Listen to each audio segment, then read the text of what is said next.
The Inspired Insights podcast is for informational and entertainment purposes only and should not be considered health advice. This podcast is not intended to replace professional medical advice. Please note that this podcast may contain discussions on sensitive topics such as mental illness, suicide, and substance use. If you are experiencing a behavioral health crisis or need support, please contact the 988 Suicide and Crisis Lifeline by calling 988 or visiting www.988lifeline.org.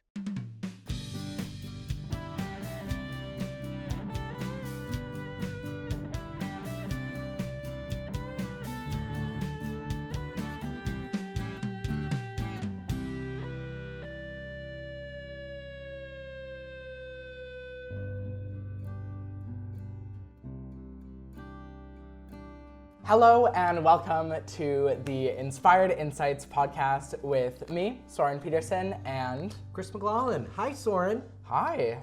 Happy holidays. Happy holidays to you as well. Been a lot of holidays going on. Yes. Visiting with family, lots of festivities. Lots of festivities. And this is our last episode. This is the final episode of the second season. I know, kind of poetic that we wrap it up with the year. It is actually perfect timing where, as if we almost planned it, that we would time this one to be right after New Year's. Yes. Perfection. Astonishing. We have a lot to get into today, This is true. I'm curious, as we've been doing all season long, inspired insight for the week. Yes. My inspired insight for today, as you know, we've been experiencing a holiday season. A delightful and cheery time to lead us into winter. And I just want to reflect on this idea of family and what we're gathering for, right? Oftentimes I feel as though family is sort of an arbitrary group of individuals which you're not necessarily tied to or wouldn't interact with typically, but you kind of have to. And I think in those moments, a very unique bond forms. It is one of like necessity and obligation, but also one of like deep love and care, right? And I think because you, to some extent, don't have a choice, it fosters a sense of like true unconditional love. Yeah. You're attached to these people, and because of that, it is your responsibility to protect and, if you don't always enjoy them, be with them in difficult times. Yeah. And in festive times, like the holiday season. Yeah. You know, I love that. I love that insight, and it's very closely connected to mine. Oftentimes at the holidays, and this one has been no different, I reflect on this concept of chosen family versus family of origin. And as we both know, in the LGBTQ plus community, this idea of chosen family is a huge concept. And you know, I got to thinking, especially this holiday season, isn't it cool when your chosen family also happens to be your family of origin? When those two circles are so overlapped. And there were certainly times in my life where I didn't feel as close with my family of origin or cousins. You have a lot of cousins that you see over the holiday. I have cousins I haven't physically seen in a very long time. For no reason, just life and getting older, and everyone now has families of their own and they've spread out all over New England at this point. But I just think it's so cool when the people, the family I would choose to spend time with also happens to be my family of origin. Yeah. And I think that sort of speaks to the bond that I was talking about, right? Like the intimacy which is fostered by that obligation. Yeah. And how it turns from obligation into something you look forward to. Into desire. Yeah, that's cool. That's really cool. That's really cool. Well, again, happy holidays to you. Happy holidays to your family and our listeners. So for this final episode of the season, we wanted to do a couple things. We wanted to reflect on the season that was and kind of get into some of our favorite moments of season 2. Reflect on the fall season that we've had just here in life. Yep. And start thinking about New Year and what's coming ahead. And I'm curious, I've never asked you this before. Are you a New Year's resolution kind of person? I feel like if you want to do something and you need like a moment of collapse to do it, then it's a means through which you procrastinate. Yeah. I can't say that I'm super big on New Year's resolutions. I'd rather just, when I want to do something, do it. Yeah. I think we're similar. Yeah. Somebody might ask, like, what's your resolution? And I'll have some canned rattled off. But for me, if I'm committed to something, I don't want to put it off for a certain day on the calendar. And I feel like, depending on what the resolution is, for many people, it's a setup. Yeah. And if you're truly not ready to make a change or to do something different with our lives, you're probably not going to do it. Yeah. And a couple weeks go by and it's not done, and it's just a way to feel bad about yourself. Yeah. So, but also, anybody who is using New Year's resolutions as a way to create positive change in their life, that's fantastic as well. Yeah, do it. Yeah. And I actually have some. I have some new ones that maybe we'll have some time to get into some of the new ones I've been thinking about. But I will say I love the idea of this calendar switch, and it gives us an opportunity to reflect and think about the person we want to be going forward as well. Yeah, totally. And it kind of fits in also with some of our podcast taglines that we've shared with listeners over now 2 full seasons around this idea that better days are ahead, that we're all works in progress, that our best self is still yet to come. Yes. Right? So I'm excited about this. Let's start with our retrospective. So thinking about season 2, what are some of your favorite memories you've had doing this season? Season 2 was really, really fun for me because we had the opportunity to bring on guests, which we didn't do in season 1. And I'm so glad that I, as a lowly child, had the opportunity to have discussions with a lot of these fantastic adults, and of course with Chris.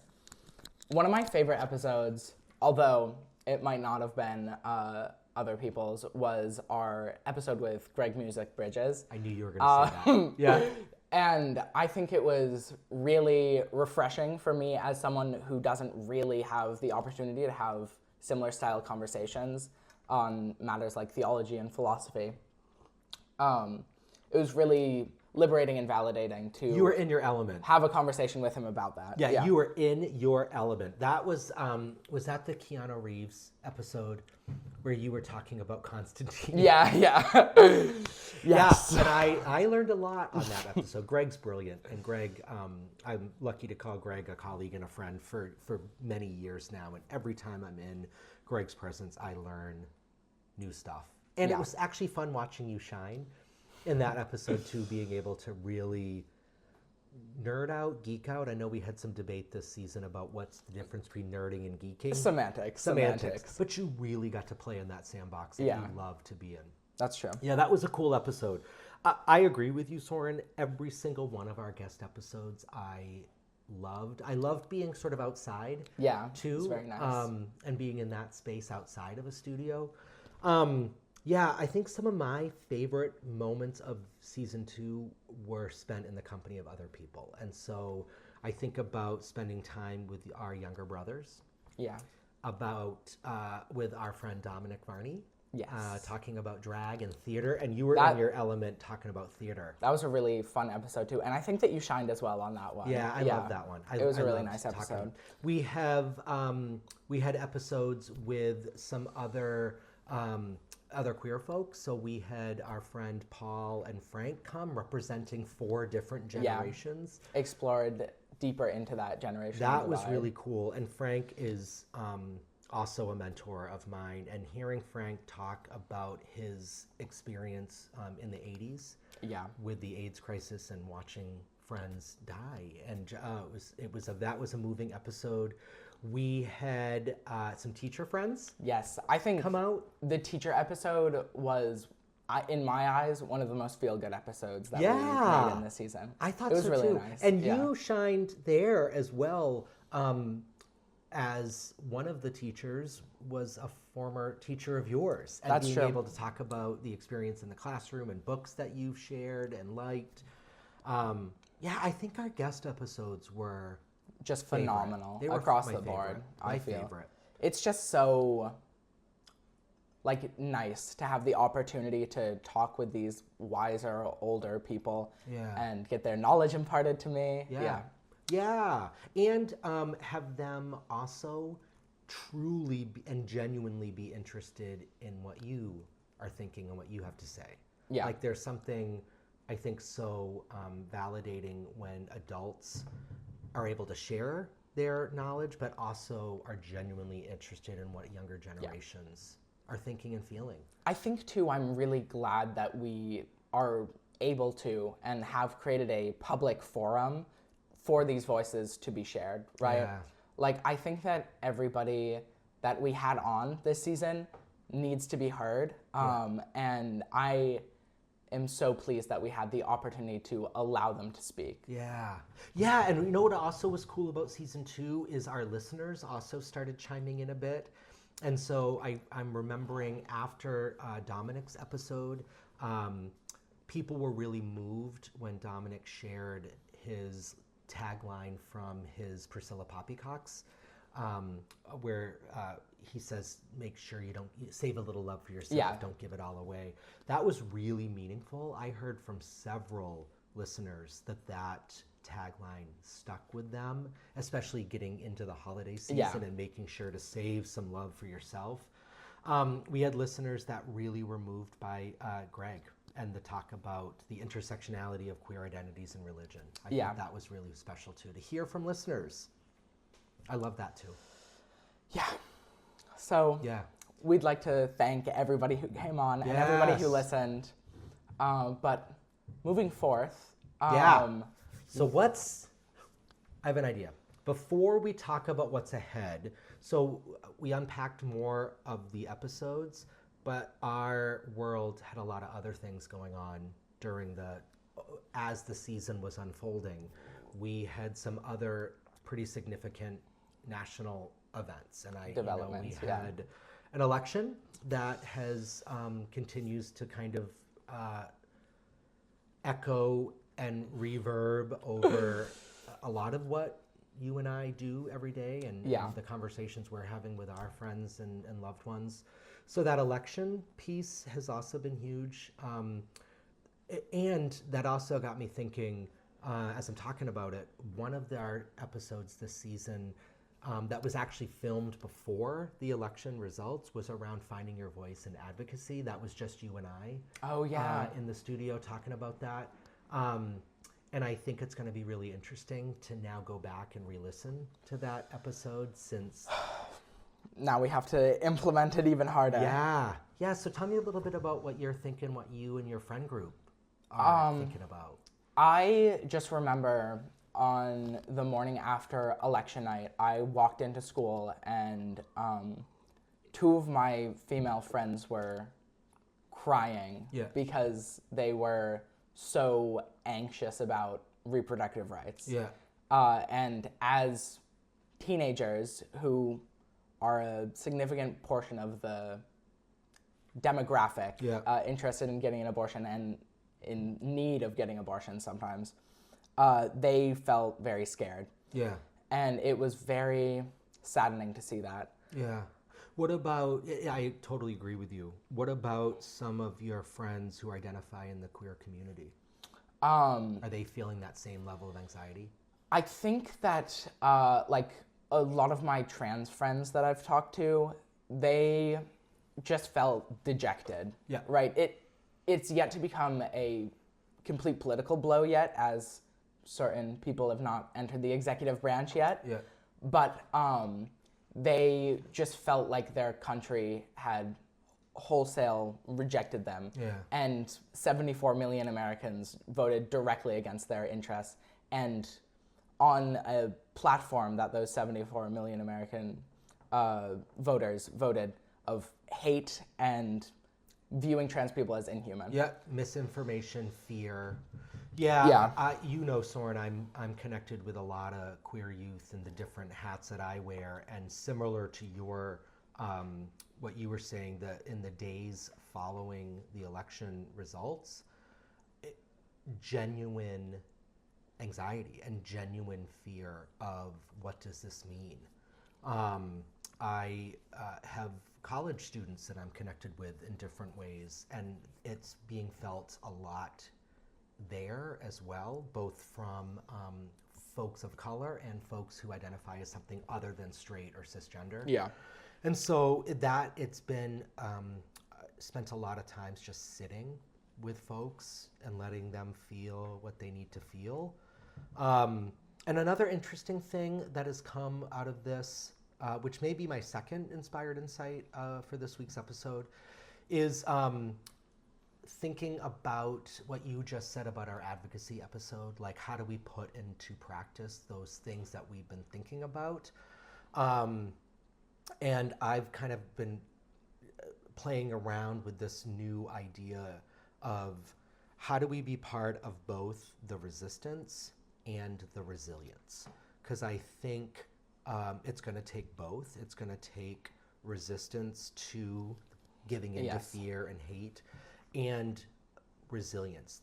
There are going to be different communities of people who are going to need support, and unconditional positive regard and love and allyship.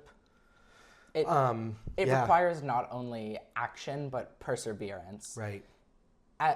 Voting in America is not necessarily choosing who you would want, at least on the federal level, but in my eyes, it's choosing who you would rather push for what you want. Yeah.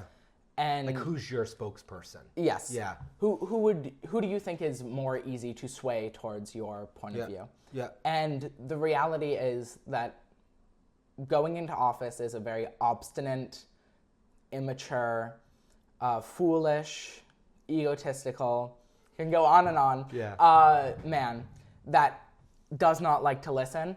And as people who are in communities that will be directly harmed by his presidency, we need to make him listen. We need to make the people under him listen, and we need to continue fighting for all 4 years of this next presidency. And that was exactly, again, to your point, what our episode this season on advocacy, it was really about finding your voice and what do you do once you've found it.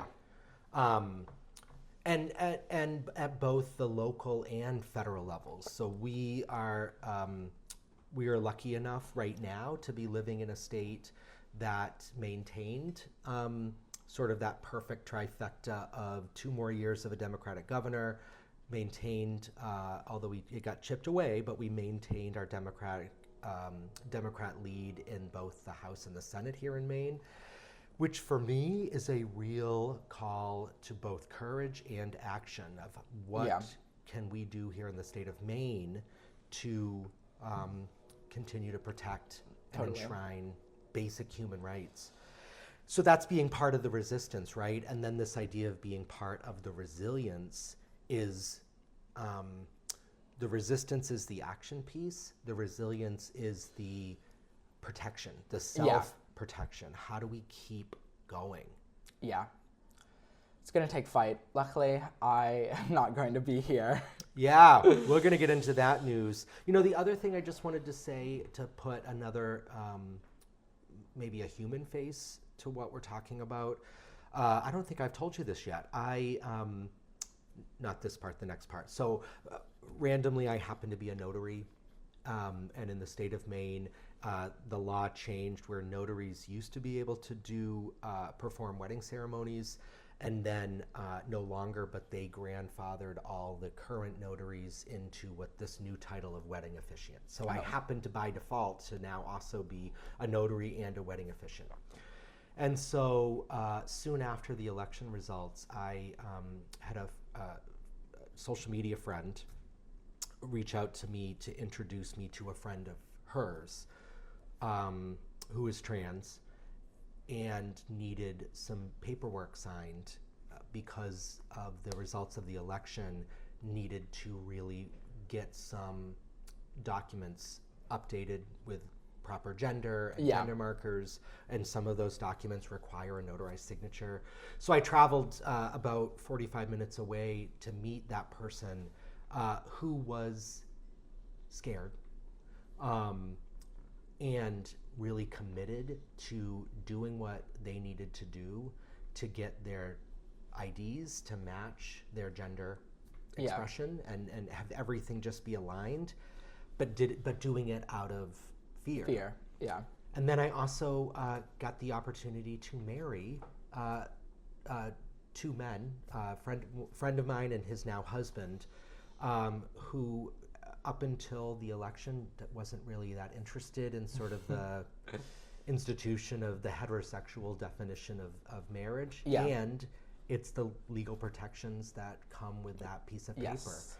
And so got to see firsthand both this idea of being part of the resistance, the action, marrying people, getting documentation updated, and the resilience of those people. Being part of both of those characteristics of what, to your point, what it's going to take to move forward in a healthy, safe way. So we would have been remiss to not just acknowledge this election happened, and it really happened, and there are some real impacts being felt already. Keep your guard up and fingers crossed. Be part of the resistance and the resilience. Yes. And you have some news to share that you just referenced that I am ecstatic about. But what's going on for you after your senior year in high school this June? As most people who know me already know, I have been planning on going to school in the UK or British Isles for a few years now. Long time. And I applied to schools this September, and I got into my top two choices, University of Glasgow and University of Edinburgh. Awesome. And I'll probably be going to Glasgow next September. That's awesome. Congratulations. It's very exciting. I could not be happier for you and your family. And you have worked so hard for this. I think it was season 1 where we did a recording as you were just getting back from some overseas visits with your mom. Yes. Yeah. Long time in the making. And it is a testament to your both your academic success and your desire to just see the world and be part of this global community. I am so excited because now I feel like by having transcontinental mobility, I'm going to have so much more social and political mobility. Yeah. And be able to shape the world around me to my liking, hopefully. Like we are all the Play-Doh in Soren's hands. Not necessarily, I don't mean, but I think it's very fun. And as a child, I'm finally now getting the opportunity to have agency over everything in my life. And that's scary, but it's also really exciting. Really cool. Really cool. Well, congratulations. It is not a small feat getting into any college, let alone two of the best schools in the UK. So I selfishly am excited for maybe a Inspired Insights podcast road trip, maybe some remote sessions. Ooh. I can't wait. I'm so excited. I'm so excited for you just to experience that next stage of your career. Yeah, as am I. Fingers crossed it goes well. There's no doubt in my mind it will. Fingers crossed that you can get through the rest of your senior year as planned. That's actually what we're crossing. Yeah, staying motivated is tough. But as the school year transitions away, I'm going to have less and less hours. I'll be able to put more effort into this podcast and things that I like doing. Yeah. And gearing up to be at least a semi-adult. Yeah. Yeah. And you're going to have some other experiences as you come back into the second half of your senior year. You will have some other experiences to update us on around some time in another foreign country you're spending some time at. So I'm excited. I'm excited for everything that this represents for you. It's a real achievement. Thank you. I'm excited. I appreciate that. Is there anything else as if you need anything else, is there anything else in 25 that you are looking forward to? I am going to Brazil in January and going to hike Machu Picchu. That's the other big thing.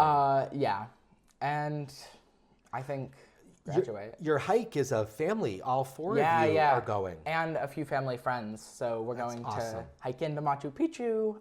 Should be fun. Get to see Peru. It'll be at that point my second time in South America. But we should do an episode where we do like a PowerPoint photo album of like how I spent my winter vacation. I don't know if the audience would enjoy me gloating about my various trips, but I'd love it. I have zero interest in hiking, period. Hiking Machu Picchu is... It's so freeing. You don't like bathing in nature, letting it seep into your bones? Nope, 0% chance. The people that know me well are laughing right now because they know there is 0% chance. I run when being chased. That is the only outside activity that I'm going to get. And so I don't even know. So I've got a big thing that's going to kick off in the first of the new year too that I don't even know if you know yet. No, what do you have going on? I made a bit of a, I was going to say spontaneous. It wasn't spontaneous. It certainly wasn't as planned as long as some of your recent news has been planned. But was given some encouragement to do something, and I decided to do it and see what happens, and then it happened very quickly. So middle of January, in a couple weeks actually, I will be starting a doctoral of social work program. Oh my! That's really exciting. Yeah, to get my DSW. That's awesome. Good for you. Yeah, which is not something I had thought a whole lot about doing. But the University of New England here in Maine started a brand new online DSW program, and I was invited to be one of the few folks going through this first cohort, just to kind of kick the tires of this new program. Oh, fun! And so it's easily going to be a 2.5. I'm aiming for 3 years. If I can get it done in 3 years. That would feel awesome. So sometime in the 2028 world, but to be a doctor of social work. Awesome. Yeah. Do you have something that you're planning on focusing on for that that's a great question. So this particular program really focuses on intercollaborational leadership. So it's really designed for folks who are in leadership positions. And then there's a couple tracks. There's a clinical track or a track for teaching, so for professorship. And so I decided to go the clinical track, given that I'm still I've got feet solidly planted in that direct service world still. And so you have to do what's called a capstone. So over the course of your program, you're kind of working towards this project. Yeah. And so I don't quite know what that thing is, but maybe bringing this conversation full circle with being part of resistance and resilience, the proposal I've put forth is really continuing to evolve affirming practices for working with LGBTQ plus citizens, community members. And whether that is a focus on youth, whether that's a focus on across the age span, I don't know. But I absolutely think, as we talked about, that it is going to be more important than ever before to ensure that people coming into the behavioral health workforce have the skill set they need to effectively partner with, collaborate with, treat, enter into some treatment relationships with queer individuals. Folks. Yeah. So something along that vein of inspiring others to serve the community better. That's really awesome. Yeah. That's so cool. And I don't know what that's going to look like, but UNE seemed to think it was cool, so I was invited to, yeah. So what's also kind of cool is that you and I will kind of be starting this next phase of our academic journeys together. Yeah, that's really cool. Yeah. Wow, I didn't know that. Yeah. My goodness, what a shock. So I'm excited. I'm excited. We both have this kind of new academic venture coming in the year ahead. Yeah, it'll be fun to kind of compare some notes. Yeah, I think it's kind of amusing that we started the episode to some extent disagreeing with New Year's changes. Yeah. As then we're wrapping it up. And then we just tripled down on all of it. Massive changes happening in the new year. Yeah. Yeah, you've got some huge travel. You've got some huge starting your post-high school academic career. I don't think I'm doing a whole lot of travel, although I am traveling next year. I've been invited to do some presentations in other states. Oh, that's really fun. So You're I'm really actually amping up that career. Yeah, so I'm going to be doing a keynote for a conference happening in Ohio later this spring on queer joy, which is something we've talked about. And actually, I think that episode is kind of what got folks thinking about we need pediatric social workers to be embracing this idea. And then I'll be presenting and being an exhibitor at the School Social Work Association of America conference, which is going to be in Atlanta this spring. So I'll be there for 3 or 4 days, rubbing elbows with other school social work folks and leaders in social work and talking about allyship to queer youth. That's awesome.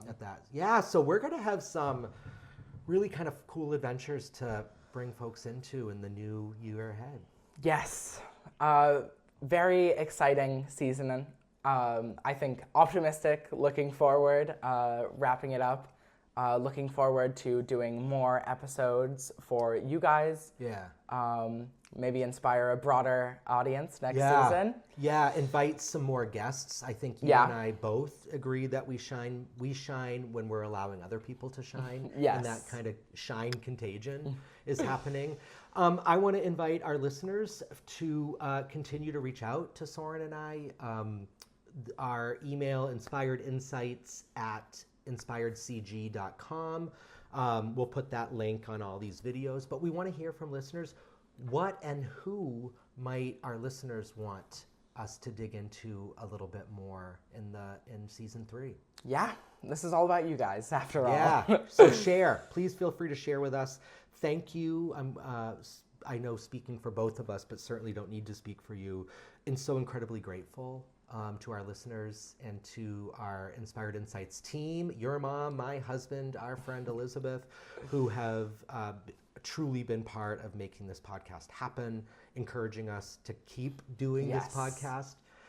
And I'm so grateful for you, Soren, to be sitting here with me, being with this boomer guy to share your thoughts and share your vision of what you'd like to see the world be as you start entering it as an adult. So thank you. Thank you for being part of this ride. Well, I feel honored as well, and I would like to thank you as well. I think it's just so beautiful, and it fills me with hope that people are interested in hearing other voices. Yeah. And that maybe me and Chris could make a difference. Yeah. Well, I think we are. I know you are, and I know the world is just beginning to see your true shine. Just gonna get ready. So on behalf of the Inspired Insights podcast and our team, thank you all so much for being on this season 2 journey with us. We will see you all later this spring with some season 3 adventures and some big downloads. So I am Chris McLaughlin. I'm Soren Peterson. Thank you so much, and have a lovely rest of your week from the Inspired Insights podcast. Thanks all. The Inspired Insights podcast has been brought to you by Inspired Consulting Group, LLC. Edited and produced by Amanda Seidel and Derek Harder. Marketing support for the Inspired Insights podcast by Elizabeth Keenan. Music by Derek Harder. Please visit www.inspiredcg.com to learn more. Copyright 2025, all rights reserved.